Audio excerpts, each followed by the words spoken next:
ఇక నాకు మొన్న నా కొడుకు ఒక ఫైర్ యాక్సిడెంట్లో చిక్కుంటే నాకు అనిపించింది. సింపుల్ సమ్మర్ క్యాంప్ అది.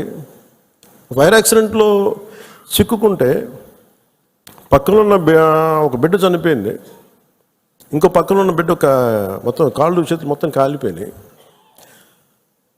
వీడికేమో లోపలికి అంతా ఈ కొంత ఫస్ట్ డిగ్రీ జరిగినాయి బర్న్స్. తర్వాత లోపలికి సూట్ ఉంటుందని గాలి పీల్చేయటం వల్ల ఆ పొగ. నా కొడుక్కి అర్ధరాత్రి పూట లేచి ఆ మేడపై నుంచి పడిపోతున్నట్టు కళ్ళు వస్తాయండి. సైకాలజిస్ట్ చూపిస్తున్నారు ఇప్పుడు.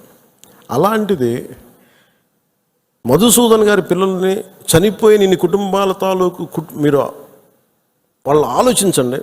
వాళ్ళు పడుకుంటే నిద్ర పడద్దా?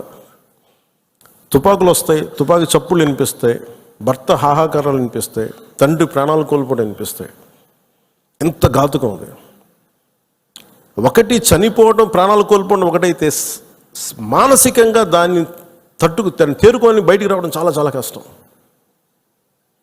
అందుకని ఇలాంటి పరిస్థితుల్లో చనిపోయిన 26 మంది మరోమారు నా సంతాపం తెలియజేసుకుంటూ మనస్ఫూర్తిగా అందరూ వారి కుటుంబాలకి,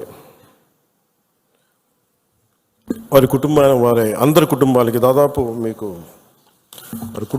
అంటే మన ఇలాంటి